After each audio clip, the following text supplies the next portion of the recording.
अस्सलाम वालेकुम। कुछ क्रिकेट हो जाए पाकिस्तान सुपर लीग 7 के स्पेशल प्रोग्राम के साथ मैं हूं किरण रिजवी और हमारे साथ मौजूद होंगे क्रिकेटर जयकार फवाद मुस्तफा साहब। नाज़रीन, पाकिस्तान सुपर लीग 7 में प्ले ऑफ तक रसाई की जंग जारी है। आज टेबल लीडर मुल्तान सुल्तान्स और कराची किंग्स की टीमें आपस में टकराएंगी। गुज़िश्ता शब खेले गए अहम मैच में पेशावर ज़ल्मी ने कोयटा ग्लैडिएटर को 24 रन से शिकस्त दी। 186 रन के ताक़ुब में कोयटा की टीम 161 रन पर हासिल की। मैच में क्या कुछ हुआ, पहले एक पैकेज आपको दिखाते हैं। तो जनाब, कल के होने वाले मैच पे बात करेंगे। फवाद मुस्तफा साहब से हमारे साथ मौजूद हैं। फवाद साहब, कल क्या हुआ? बड़ा बोल्ड डिसीजन लिया वहाब रियाज ने। बड़ा जी, एक तो कोयटा का मुझे फिर लगा कि जीता हुआ मैच हार के निकल गया। कोयटा एक वक्त लग रहा था कि जीत जाएंगे और बैड लक भी रही। बट शुरू में स्टार्ट बड़ा अच्छा था। नसीब शाह ने बड़े अच्छे आउट करके दिए, फिर शोएब मलिक बड़ा अच्छा खेले। उसके बाद बीच में रन्स रुक गए। आखिरी में एक ओवर सोहेल तनवीर का बुरा हो गया। उसमें 27 रन आ गए, जिसकी वजह से एक स्कोर 180 से ऊपर चला गया। लेकिन कोयटा भी अच्छा खेल रहा था। स्मीड दोबारा वापस आए और एक बार फिर 100 नहीं कर सके। 99 पे वो इसको, लेकिन हम सिर्फ बैड लक कहेंगे। और तो बस, लेकिन वही है कि लग रहा था कि कोयटा कल भी जीत जाएगा। कोयटा कुछ मैच ऐसा है कि वो जीते हुए हारे हैं। तो कल के मैच में प्लानिंग कितनी जबरदस्त थी वहाब रियाज की, मैं इसका जवाब लूंगी। लेकिन अभी एक कॉलर हमें ज्वाइन कर चुके हैं, समरान मलिक फैसलाबाद से। अस्सलामुअलैकुम समरान। जी समरान, क्या कहेंगे?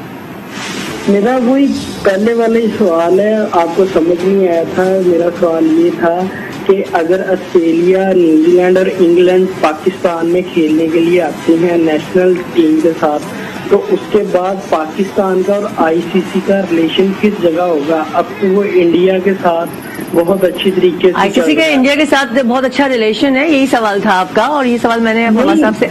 मेरा ये है कि जब ऑस्ट्रेलिया, न्यूजीलैंड और इंग्लैंड पाकिस्तान में जब आएंगे खेलने के लिए, तो आईसीसी उसके बाद बेहतर होगा।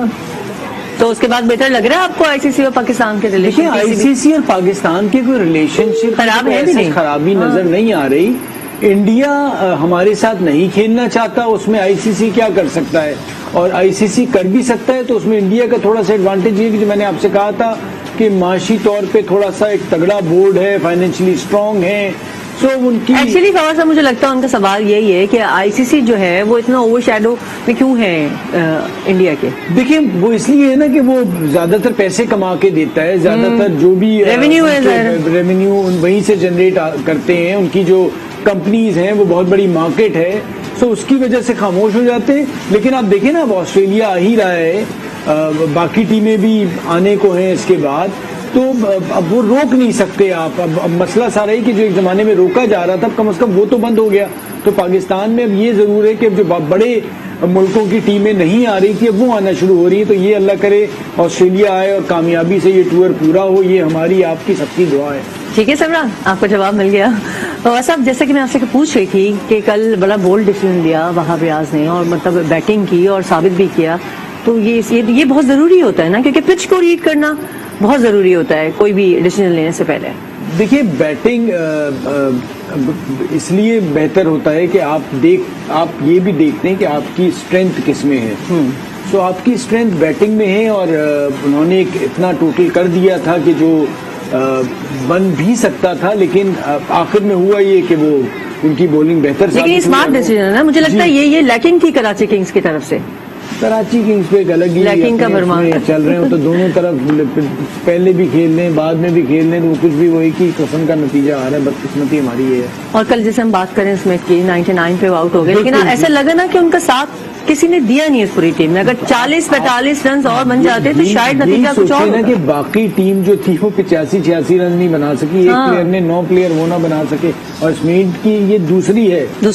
लेट 90s में वो आउट हुए, 100 नहीं कर सके, 200 में से हो गए। नहीं, जैसे उनको कोई सपोर्ट मिल रहा होता टीम में, और तो और मजीद 45-50 रन किए, दो मैचों में 90s में कर गए, तो बहुत ही बैड लग रही है। ये फिर कोयटा ग्लैडिएटर रॉय पे ही डिपेंडेंट है, और जैसा देखिए रॉय पे है, लेकिन उसके बाद स्मीड ने कल कर दिया।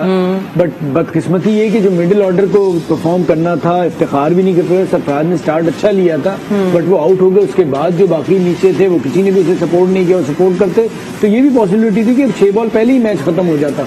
लेकिन उनको वो सपोर्ट नहीं मिली जो जिसकी जरूरत थी। उस्मान कादिर ने कल बड़ी बहुत जबरदस्त शानदार, बॉलिंग की। बहुत अभी शानदार। मैं इस पर आपसे बात करूंगी, लेकिन अभी हमें ज्वाइन करेंगे कनाडा से एक PSL फैन है, आफ्ताब शाहजमान साहब। तो उनका एक क्लिप है वो नाज़रीन से शेयर करूंगी, फिर आफ्ताब साहब से बात भी करूंगी। हमारे साथ मौजूद हैं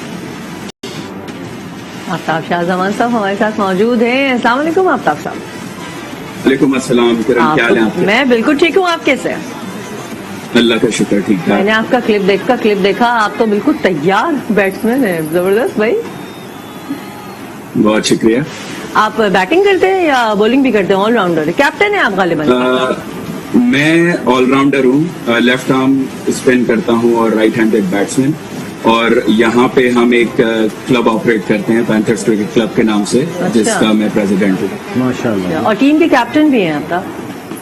जी, सो फार। अच्छा, नहीं PSL, अब ये सवाल तो आपसे बनता नहीं है कि आप PSL फॉलो करते हैं, नहीं जरूर करते होंगे, लेकिन ये सवाल जरूर बनता है कि टीम कौन सी है आपकी? देखिए, कराची से मेरा ताल्लुक है, तो ऑब्वियसली कराची किंग्स की हमारी टीम है, बट इस बार बड़ा डिसअपॉइंट किया तमाम प्लेयर्स ने। सिर्फ कराची किंग्स या कोई और? वर्ड्स नहीं है हमारे पास। हमारे पास भी नहीं है, आपस की बात है। ये बताएं, कोई और सी टीम भी है जो आपकी फेवरेट हो PSL में? क्योंकि जाहिर है अब अनफॉर्चुनेट कराची तो नहीं है ना। इंडिविजुअली काफी सारे प्लेयर्स हैं जो मेरे फेवरेट हैं, लेकिन आई थिंक अगर इसके बाद, कराची के बाद कोई टीम मैं फॉलो कर रहा हूँ तो वो क्वेटा है। वो भी काफी अनलकी रहे हैं, काफी अच्छे प्लेयर्स हैं। जेसन रॉय मेरा मोस्ट फेवरेट प्लेयर। तो जी खबर जी आफ्ताब साहब, ये बताइए, आप माशाल्लाह खेलते भी हैं, काफी जो आपकी वीडियो देखी, तो आप लोग वहाँ क्रिकेट कैसे अपना ऑर्गेनाइज करते हैं? वहाँ पर कनाडा में कुछ सिस्टम बन गया है, क्या है? अच्छा, कनाडा जब मैंने लैंड किया था 10 साल पहले, तो क्रिकेट इतना ऑर्गेनाइज नहीं था और बहुत ही थोड़ी सी क्रिकेट होती थी। Over the period of years हमने ये देखा कि काफी सारी लीग्स हैं। जिस लीग का हम पार्ट हैं, मिसिसागा क्रिकेट लीग, उसमें इस साल 120 टीमें पार्टिसिपेट कर रही हैं। तो आप ये सोच सकते हैं कि कितनी क्रिकेट हो रही है। मैं सिर्फ टोरंटो की बात कर रहा हूँ। वाह। टोरंटो इन GTA में मल्टीपल लीग्स हैं, मार्कहम लीग है, स्कारब्रो लीग है, टोरंटो डिस्ट्रिक्ट लीग है। ये सिर्फ टोरंटो है, इसके अलावा काफी दूसरी लीग्स होती हैं, वैंकूवर, कैलगरी और दूसरे शहरों में। तो काफी सारी क्रिकेट है यहाँ पे। काफी सारी कौमियत के लोग हैं जो Pakistan, India, Bangladesh, Caribbean, New Zealand, England, हर जगह से लोग यहाँ पर आके एक बहुत ही बेहतरीन डिवर्स सोसाइटी यहाँ पे रहती है, जो मिलजुल के एक साथ रहते हैं और क्रिकेट साथ खेलते हैं, शौक सेम है। तो बहुत ही अच्छा फील होता है इस कम्युनिटी का पार्ट होकर। अच्छा। और सिर्फ चैलेंज जो यहाँ पे है वो ये कि वेदर काफी वेदर इशू हमारे फेवर में नहीं। अच्छा, ये बताइए, आपने कहा कराची किंग्स के फैन हैं, हम तो तकरीबन 15 दिन हो गए मशवरे दे के। अब आप क्या मशवरा देना चाहेंगे कराची किंग्स को कि बकिया मैच में क्या ऐसा करें कि कम से कम पहली तो जीत हमें देखने को मिले कराची की? अब आपसे मैंने कहा ये मशवरा लूं क्योंकि आप खुद क्रिकेटर हैं। जी, मुझे ऐसा लगता है कि बाबर आजम को रेस्ट ले लेना चाहिए। ठीक है, किसी और को रेस्ट देके चांस उन्हें लेना चाहिए और किसी नए लड़कों को चांस है। I think now we are done and dusted. I don't think कि कोई चांस है। हाँ, लेकिन वो तो आफ्ताब कैप्टन है ना। अगर आप परफॉर्मेंस पे बात करें तो मुझे तो लग रहा है पूरी टीम को ही रेस्ट ले लेना चाहिए। आई थिंक कभी कभार T20 के फॉर्मेट में हर गेम, मेरा अपना असेसमेंट ये है कि आप काफी स्लो अगर स्टार्ट देते हैं, हाँ। और बाकी अगर टीमों को देखें तो वो बहुत ही एग्रेसिव चलते हैं। और बाबर आजम की जो गेम है, उनका एक स्पेसिफिक स्टाइल है कि वो गेम को बिल्ड करते हैं और वो आगे जाके एक्सेलरेट करते हैं। तो शायद ये चीज मुझे ऐसा लगता है, शायद ये एक चीज है कि जो अगर एक मोर एग्रेसिव बंदा ऊपर से खेले, क्योंकि डिफरेंट पिच कंडीशंस होती हैं। जिस तरीके की पिचेस पाकिस्तान में है, जिस तरीके की क्रिकेट वहां पर हो रही है, वहां पे 180 का भी टारगेट जो है वो सेफ नहीं है। तो मेरे ख्याल में ज्यादा एग्रेशन की जरूरत है। सही। अच्छा, तो आपको ये लगता है कि लैकिंग, लेकिन या वो आप ये कह रहे हैं आफ्ताब कि वो कैप्टनसी ना करते या वो रेस्ट करते, खेलते ना, या इमाद वसीम ऑलरेडी कराची किंग को कर रहे थे लीड, वही करते रहते तो बेहतर होता कराची किंग्स के लिए? आफ्ताब नहीं, बाबर आजम बेहतरीन कैप्टन है। There are some things that are not working out. कुछ शायद ऐसा है जो चेंज करने की नीड है। मे बी वो एक आध गेम बाहर बैठे, कि क्या मजीद क्या किया जा सकता है। आज क्या कहते हैं आप, कराची आज मुल्तान से जीत पाएगा या क्या चांस लग रहे हैं आपको? कुछ लग रहे हैं चांस? मेरे ख्याल में अब कराची के पास लूज करने के लिए कुछ है ही नहीं, तो दलेर की तरह खेलें ग्राउंड में जाके और जीत कर आए। आपके अपने पास कोई सवाल है जो आप फवाद साहब से करें? आफ्ताब साहब, बस मैं आपसे भी एग्जैक्टली यही सवाल पूछना चाह रहा था कि आपको क्या लगता है कि क्यों बाबर आजम की कैप्टनसी में और इतनी अच्छी टीम लेके भी क्यों जीत नहीं पा रहा कराची? क्या कॉन्फिडेंस कम है या कोई और फैक्टर आपको लगता है? आफ्ताब, मुझे लगता है कि अच्छी टीम इन्होंने बनाई ही नहीं। एक तो अच्छी टीम ड्राफ्ट में बनाई नहीं, या फिर जो बनाई उसको भी सही तरीके से इस्तेमाल नहीं किया। बाबर का भी रोल है और बाकी सारे भी साथ मिलके बनाते हैं। बाबर तो ग्राउंड में लड़ाते हैं, सो अकेले बाबर को मैं सारा उन पे नहीं ब्लेम डाल सकता, और भी लोग हैं। लेकिन सबसे बड़ा तो वो कसूरवार हैं जिन्होंने ड्राफ्ट में रहते हुए इस किस्म की टीम सेलेक्ट की थी। बिकॉज एक बार टीम सेलेक्ट कर ली तो वो चेंज नहीं होती, और वो 75% वहीं आपने गलती कर दी थी। लेकिन फवाद साहब इसमें प्लेइंग 11 के सेटअप में भी तो प्रॉब्लम आई ना कराची किंग्स की। जी, वो भी आई। जब आप एक बार शुरुआत ही गलत करते हैं तो फिर उसके बाद बाकी मसाइल शुरू हो जाते हैं। लेकिन वो बहुत बड़ी गलती थी जो देखते ही लग गई थी, हमें सामने देखते ही नजर आ गई थी बाकी टीमों के मुकाबले में कि ये एक वीक टीम है। अच्छा आफ्ताब, ये सवाल मैं करने जा रही हूँ क्योंकि आपकी दूसरी टीम आप कोयटा ग्लैडिएटर को भी सपोर्ट कर रहे हैं, तो हुसैन तलत की परफॉर्मेंस पे मैं जरूर आपसे बात करूंगी। लेकिन मैं यही सवाल पहले फवाद साहब से करूंगी कि हुसैन तलत मतलब जबरदस्त परफॉर्मेंस दे रहे हैं और वो मतलब ऑलराउंडर मर्ज हो रहे हैं। जी, पेशावर ने उन्हें बीच में बिठाया भी था हुसैन तलत को, लेकिन कोयटा ग्लैडिएटर के खिलाफ बड़ा अच्छा खेले, वो बड़ा अच्छा कमबैक किया उन्होंने। और मेरे ख्याल से उन्होंने ये बता दिया है कि अब आपको मुझे रेगुलर खिलाना पड़ेगा। वो टीम में नजर आ रहे हैं ना? अभी तो खैर टीम तो बहुत दूर है, लेकिन अब जालमी तो मुझे नहीं लगता कि आगे उन्हें बिठाएगा। तो हुसैन तलत ने बड़ा अच्छा कमबैक किया, पहले भी अच्छा खेल रहे थे लेकिन उन्हें रेस्ट करा दिया गया था, और उनकी इनिंग्स ने बड़ा एक रोल प्ले किया है। कल जो पेशावर जीता है मैच अगेंस्ट ग्लैडिएटर। आफ्ताब, आप क्या कहेंगे हुसैन तलत की परफॉर्मेंस से? जबरदस्त लग रही है आपको उनकी परफॉर्मेंस? जी बिल्कुल, आई थिंक हुसैन ने बहुत जबरदस्त खेला है और उसमें काफी पोटेंशियल है पाकिस्तान के लिए खेलने के लिए। उसके पास अभी भी काफी वक्त है। मेरे ख्याल में सिर्फ PSL के सिर्फ एक फैक्टर नहीं है, इसके अलावा डोमेस्टिक में भी मेरे ख्याल में उसकी परफॉर्मेंसेस काफी अच्छी हैं, जिसकी बेस पे उसका फ्यूचर में रीसिलेक्शन हो सकता है। ये एक चीज और बड़ी हो रही है, हम कल भी बात कर रहे थे फवाद साहब, ये ज़ाब्ता इखलाक के खिलाफ वर्जियां बहुत हो रही हैं इस PSL में। अब ये कटिंग का और तनवीर का अभी आपको पता चला होगा, ये इस पर भी हो गया। मुझे लग रहा है कि उन्होंने वो कैरिबियन का वो बदला लिया, जो भी लिया, लेकिन बहुत बुरा हुआ। और सोहेल ने बाद में किया, 4 साल पहले किया था, लेकिन ये कतई तौर पे जो भी उन्होंने टीवी पे इशारे दिए थे वो नामुनासिब थे। और जो उनके साथ हुआ, मैं तो समझता हूँ कम हुआ है, इनको ज्यादा फाइन होना चाहिए था। ये कतई तौर पे कहीं भी एक्सेप्टेबल नहीं है दुनिया में। कटिंग जिस मुल्क से आए वहां भी एक्सेप्टेबल नहीं है।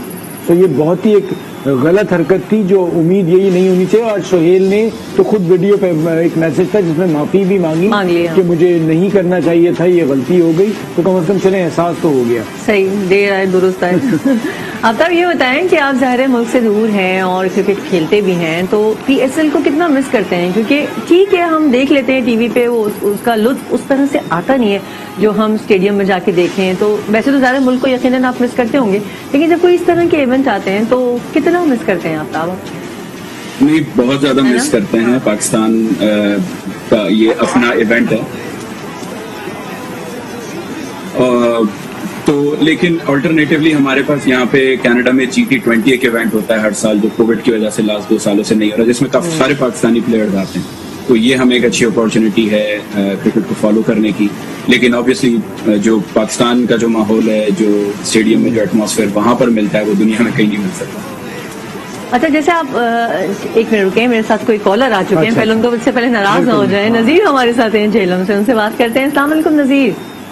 जी, मैंने ये बात करनी थी कि ये कराची किंग के मैच बाबर बतौर कप्तान 7 लगातार मैच आ रहे हैं जी, तो आपका क्या ख्याल है? फवाद साहब, आप भी अच्छे खासे क्रिकेट एक्सपर्ट हैं, तो आप बताएं कि जिस वक्त वो नेशनल टीम को वो इन्हीं प्लेयर्स के साथ वो लीड करेंगे तो उन पर क्या असर होगा?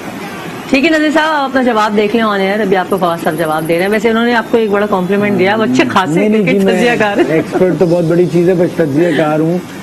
दूसरी बात ये है कि देखें, जिस टीम को वो लीड करेंगे वो ये टीम नहीं होगी। फ्रेंचाइज क्रिकेट एक टोटली डिफरेंट क्रिकेट होती है, जहां पर कहीं ना कहीं आपके ऐसे प्लेयर्स होते हैं कि जो एक आपका वीक लिंक कह सकते हैं। पाकिस्तान टीम को जो उन्होंने लीड किया था वो एक डिफरेंट टीम थी, उसमें लोगों के रोल्स मुख्तलिफ थे। तो इस लीग क्रिकेट में और उनकी परफॉर्मेंस अगर देखा जाए तो उनके लिहाज से कोई ऐसे बहुत बुरी नहीं है, बट साथ में जो उन्हें रोल पाकिस्तान टीम में प्लेयर्स अदा करते हैं, जो रोल रिजवान का है, उसके बाद मिडिल ऑर्डर का है, वो प्लेयर्स यहाँ पर उनकी टीम में तो नहीं है। तो हम बाज़ वक़्त होता ये है कि एक टूर्नामेंट की परफॉर्मेंस पे एक प्लेयर जो दुनिया जिसे नंबर 1 प्लेयर कह रही है, उसे इस तरह से हम नहीं उनके बारे में या उनके खिलाफ बात कर सकते। हाँ, तनकीद बनती है, गलत कर रहे हैं, बेहतर करना चाहिए, वो सब चीज़ें हैं, लेकिन आप ये भी देखें कि इसे इस तरह से ना कि जी अब यहाँ नहीं किया तो पाकिस्तान टीम से उन्हें कप्तानी से हटा दें। तो अगर पाकिस्तान टीम से कप्तानी से हटाया जाएगा तो जब वहां पर उनकी परफॉर्मेंस उस किस्म की नहीं रहेगी या टीम की नहीं, तो तब वो बात बनेगी। तो ये एक डिफरेंट टीम है, वो डिफरेंट की एक टीम के साथ खेल रहे हैं। ठीक है नजीर, आपको जवाब मिल गया होगा। अभी हम बात कर रहे थे ज़ाब्ता अखलाक की बहुत ज्यादा खिलाफ वर्जी हो रही है। एक शॉट भी आपने भी जिक्र किया कि गालिबन सोहेल तनवीर ने माफी भी मांगी। पहले वो शॉट अपने नाज़रीन से शेयर करते हैं, फिर प्रोग्राम को आगे बढ़ाएंगे। आफ्ताब इनसे गुड जस्टर कि उन्होंने माफी मांगी है। आफ्ताब, मैं आपसे सवाल करना चाहूंगी, आपको पता चला होगा ये ज़ाब्ता अखलाक के खिलाफ वर्जियां इस PSL में बहुत हो रही हैं। अभी इन्होंने खैर माफी भी मांग ली सोहेल तनवीर ने। मेरा सवाल आपसे ये है कि क्योंकि ज़ाहिर आप बैरून मुल्क में कनाडा में हैं, तो वहाँ पे जब कुछ पाकिस्तान में अच्छा हो जाता है, लाइक अभी हम PSL की बात करें तो इसी की बात करते हैं, अच्छे परफॉर्म कर दिया, क्रिकेट अच्छी हो रही है, तो आपको बड़ा अच्छा प्राइड फील होता होगा। लेकिन कुछ इस तरह की होती होगी तो लोग कुछ आके सवालात करते हैं, क्योंकि जाहिर है फिर वो होता है ना कि भाई अब ये हुआ, देखो वहाँ ये हुआ, ये, तो उसको फेस करना कितना मुश्किल होता है आपका? क्रिकेट पे काफी इन चीजों पे डिस्कशन चलता है। इनफैक्ट व्हाट्सएप ग्रुप्स हैं हमारे क्रिकेट टीम्स के, उसके ऊपर काफी डिस्कशन चलता है। और क्योंकि हमारे ग्रुप्स में हमारे इंडियन फ्रेंड्स भी होते हैं और दूसरी कौमियत के भी लोग होते हैं, तो हमें बहुत ज्यादा केयरफुल रहना पड़ता है, एक्सट्रीमली, क्योंकि हमें बहुत ही ज्यादा रिस्पेक्टफुल रहना पड़ता है। और हम इज्जत करते हैं हम सबकी क्रिकेट में। तो बट अगेन तमाम लोग ये चीज समझते हैं कि क्रिकेट में ये चीजें होती हैं।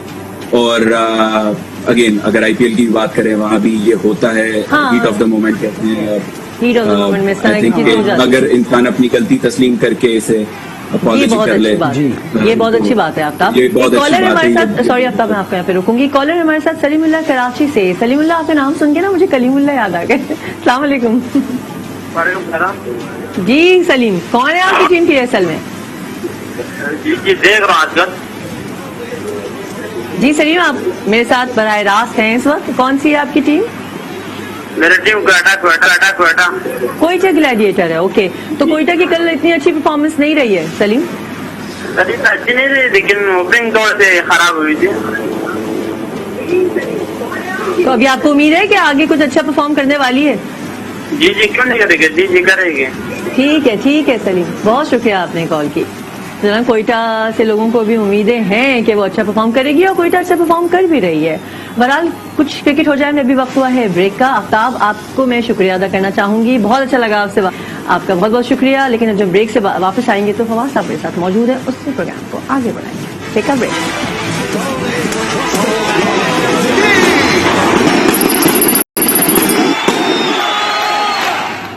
कुछ क्रिकेट हो जाए में कहेंगे आपको एक मरतबा फिर खुश आमदीद, और नाज़रीन को बताएंगे कि वज़ीर आज़म इमरान खान PSL 7 का फाइनल कदाफी स्टेडियम में देखेंगे।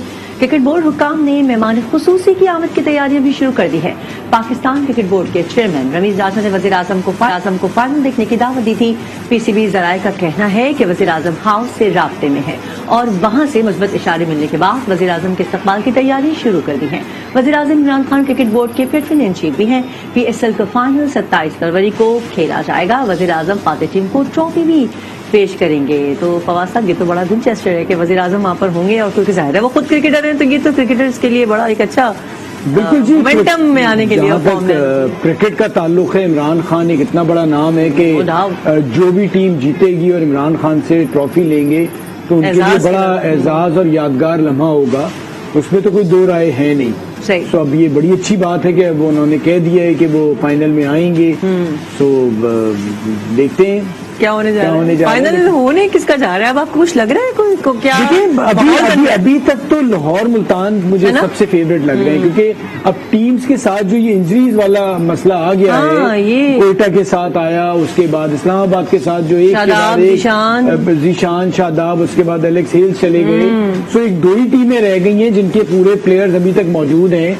ठीक है, राशिद खान चले जाएंगे, बट उसके बावजूद ये दो टीमें ही टॉप पे हैं एलेक्स और का नहीं क्या नजर आ रहा है। हुआ? वो कहते हैं वो बबल में रह के बहुत थोड़ी सी वो अब फ्रस्ट्रेट। पता नहीं, अब उसमें बहुत से लोग कह रहे हैं कि हाँ। शायद आईपीएल की भी एक वजह है कि उनका वहां पर नाम आ गया, तो उसके बाद लेकिन जो Exactly. चीज वाजे नहीं आती तो उस पर वो आप रूमर्स पे क्या बात करेंगे। अच्छा, कल मैं ओपनर पे बात करना चाह रही थी जलमी के, वो जो जज़ई छोटा साहब। पैकेट जज़ई के अलावा वो जो हारिस हारिस। हाँ जबरदस्त बस खेल जी, में भाई। हारिस देखिए, मुझे सिर्फ यही कहना है कि कितना अच्छा टैलेंटेड प्लेयर मौजूद था और वो उसे इतने अरसे बाद चांस मिला और उसने उस चांस को अवेल किया। तो मैं यही कहता हूँ कि जी जो भी आपको अपॉर्चुनिटी मिल रही है उसके लिए तैयार रहें और उसे अवेल करें। और अभी शुरुआत है, टाइम लगेगा, लेकिन अच्छी शुरुआत है। ठीक है, अभी हम पेशावर जलमी की बात कर रहे हैं। कल मैच भी हुआ है कोयटा ग्लेडिएटर पेशावर जलमी का, तो कोयटा की बॉलिंग कोच उमर गुल और साबिक क्रिकेटर हमारे साथ मौजूद हैं। अस्सलाम वालेकुम उमर, वालेकुम अस्सलाम। कैसे हैं आप? अल्लाह का शुक्र, आप ठीक हो? मैं बिल्कुल ठीक हूँ। कल के मैच पे क्या कहेंगे आप उमर? कल कहाँ लैकिंग आई कल? सॉरी, कल लैकिंग कहाँ आई टीम की तरफ से? आई थिंक जिस तरह पहले तो ये कि जिस तरह हमने बॉलिंग स्टार्ट की, बड़ा जबरदस्त हमने स्टार्ट लिया है। और फिर जिस तरह के आपको पता है कि एक्सपीरियंस ऑलवेज काम आता है। जिस तरह मलिक ने और हुसैन तलत ने बैटिंग की और एक पार्टनरशिप लगा के एक मैच को लेके गए। आई थिंक पहली लाइक अगर आप देखें तो 19 ओवर तक हम मैच में थे। अनफॉर्चुनेटली वो 7 का ओवर अच्छा नहीं हुआ, लेकिन पार्ट ऑफ गेम में स्टिल जिस तरह की कंडीशन थी हमारे बॉलर ने बड़ा अच्छी बॉलिंग की है। बट कंडीशन इजी नहीं होता बॉलर्स के लिए। आपको लग रहा है उमर कि कल अगर 40-45 रन और हो जाते, इस मीट का साथ कोई दे देता, तो ये फिर नतीजा जो हुआ वो नहीं होता, नतीजा आप लोगों के हक में होता? जी बिल्कुल, देखिए 180 जब आप चेस करते हो तो इसके लिए आपको एक बैट्समैन जब 70-80 करते तो साथ में एक दो बैट्समैन और 30-40 जब करेंगे तो तभी आप मैच जीत सकते हैं। जिस तरह विल स्मिथ ने बैटिंग किया, अनफॉर्चुनेटली हमारे दूसरे किसी बैट्समैन ने 30-40 रन नहीं किए और हमारे अर्ली ऑन विकेट तो जो गिरे उसके बाद फिर सरकार ने जाके थोड़ा सा संभाल लिया। लेकिन वही बात कि स्मिथ के साथ कोई ऐसी हमारी पार्टनरशिप नहीं लगी और जब आप जब चेस कर रहे हो तो 180 और फिर आप बैक टू बैक एक ओवर में आपके 2 बैट्समैन आउट होते हैं तो बड़ा मुश्किल होता है कम बैक करने का। तो आई थिंक हमने वहां पे अगर हमारा कोई भी बैट्समैन विल स्मिथ के साथ खेल लेता, 30-40 रन कर लेता तो मैं भी ये सिनारियो चेंज होता, हम कल का मैच जीत जाते। उमर अस्सलाम वालेकुम, फवाद मुस्तफा बात कर रहा हूँ, कैसे हैं आप? वालेकुम सलाम, कैसे आप ठीक हो? अल्लाह का शुक्र। अच्छा मुझे ये बताइए, मैं शुरू में नसीम शाह को हम देख रहे थे तो कुछ स्लोअर वन ज्यादा कर रहे थे, लेकिन जब से वो उन्होंने उसे कम किया है और अपनी जो तेज बॉल, बिकॉज वो 145 तो उनका एवरेज स्पीड है, तो आपने कोई उनसे बात की कि वो स्लोअर वन को देख के यूज करें और जो जो उनकी स्ट्रेंथ है फास्ट बॉलिंग उस पर तवज्जो दें? तो आपकी इस बारे में कोई बात हुई थी क्या? जी बिल्कुल बात होती है ऑब्वियसली। मेरी जो इंटरव्यूज भी हुए आज आई क्रिकन को पे आई है, खास में मैंने जब इंटरव्यू दिए तो हर बंदे की एक स्ट्रेंथ होती है और जब आप अपने स्ट्रेंथ पर रहते हो तो आप हमेशा आपको सक्सेस मिलती है। और मैं इस चीज से बिलीव करता हूँ, अगर जो आपकी स्ट्रेंथ है, अगर स्पेस आपका स्ट्रेंथ है तो आप इस पे और काम करें, इसको और इस पे काम करके इस पे और कमांड हासिल करें। तो बिल्कुल जिस तरह के पिचेज है और जिस तरह की नसीम शाह का जो पेस है, मैं हमेशा उसके साथ बात करता रहा। मैंने कहा पहले आपने बेसिक पे जाओ, जो आप बेसिक से आप फास्ट बॉलर हो तो स्पेस बॉल करो, उसके बाद ऑब्वियसली वेरिएशन भी इम्पोर्टेंट है, लेकिन डिपेंड करता है कि आप किस टाइम पे कौन से पेज में बॉल कर रहे हो, पावर प्ले में कर रहे हो या मिडल में कर रहे हो या एंड पे। तो ऑब्वियसली पेस के साथ आपके वेरिएशन भी चाहिए, लेकिन मेरे ख्याल से उसने जिस तरह से आपने बात की, बिल्कुल मैंने उसके साथ बात की, टू बी ऑनेस्ट, कि आप अपने पेस को यूज करें, क्योंकि 145 पेस को खेलना इजी नहीं होता, और फिर स्पेशली ऐसे पिचे से जहाँ पे इवन बाउंस ना हो। और अर्ली ऑन जिस तरह हमने प्लान किया था कि मैंने उनको कहा था कि आप यॉर्कर की ट्राई कर सकते हो जजई पे, और दूसरे बैट्समैन पे अगर आप लेंथ को हार्ड लेंथ को हिट करते हो तो ऐसे पेस को खेलना मुश्किल होता है। तो मेरे ख्याल से क्रेडिट जाते हैं नसीम साहब को, जिस तरह को उनको प्लान किया गया था उसने पूरा उसको यूटिलाइज किया। ठीक है, बहुत शुक्रिया अमरबुल साहब, आपने आज न्यूज़ को वक्त दिया and good luck for the next match. महबूब साहब, कल मैं देख रही थी थोड़ा सा मुझे नूर अहमद भी थोड़ा नर्वस लग रहे थे या प्रेशर में लग रहे थे, या शायद इसलिए कि उस तजुर्बाकार बैट्समैन थे शोएब मलिक, और मैं कमेंटेटर को सुन भी रही थी कि वो कह रहे थे कि मतलब एक तरफ शोएब मलिक है और जब वो गालिबन नूर अहमद पैदा हुए होंगे, जब इतना इतना फर्क था, तो वो मुझे बाकायदा लग रहे थे प्रेशर। देखिए शोएब मलिक का जो भी स्ट्रेंथ है वो स्पिनर्स को बहुत अच्छा खेलते हैं, तो जब इस किस्म का बैट्समैन आता है तो आपको पता होता है और आप पे प्रेशर आता है। और नूर अहमद भी कोई एक्सपीरियंस प्लेयर नहीं है, अभी अंडर 19 अफगानिस्तान से वर्ल्ड कप खेल के आए हैं और वो भी सीख रहे हैं। बड़ी अच्छे लेफ्ट आर्म लेग स्पिनर है, लेकिन वो भी सीख रहे हैं, लर्निंग स्टेज से गुजर रहे हैं। सो प्रेशर तो आ जाता है जब एक बड़ा प्लेयर, तो वो नजर आ रहा था कल के मैच में, उस तरह से बॉल नहीं की जो उन्होंने पिछले मैच में की थी। कल जैसे मैं हारिस की बैटिंग की आपसे बात कर रही थी, जाहिर है आपको जाहिर है पता है ज्यादा, मुझे इतना ज्यादा नहीं, लेकिन वो उनकी बैटिंग, उनकी इनिंग्स देखने में बड़ा मजा आ रहा था, बहुत अच्छा। लेकिन जैसे मुदस्सिर ने उनका कैच छोड़ा, मुझे लगा कि एक थोड़ा चांस मिला, लेकिन पकड़ लिया फिर।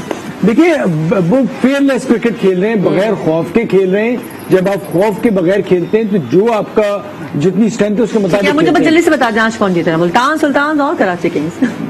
मुल्तान के ही चांस हैं, लेकिन कराची भी जीत सकता है। ठीक है, बहुत शुक्रिया। फवाद साहब कह रहे हैं कि मुल्तान के ही चांस, और हमें भी लग रहा है कि मुल्तान सुल्तान के ही चांस है। कुछ क्रिकेट हो जाए में फिलहाल इतना ही। किरण रिजवी, फवाद मुस्तफा साहब पे जाते हैं। अल्लाह।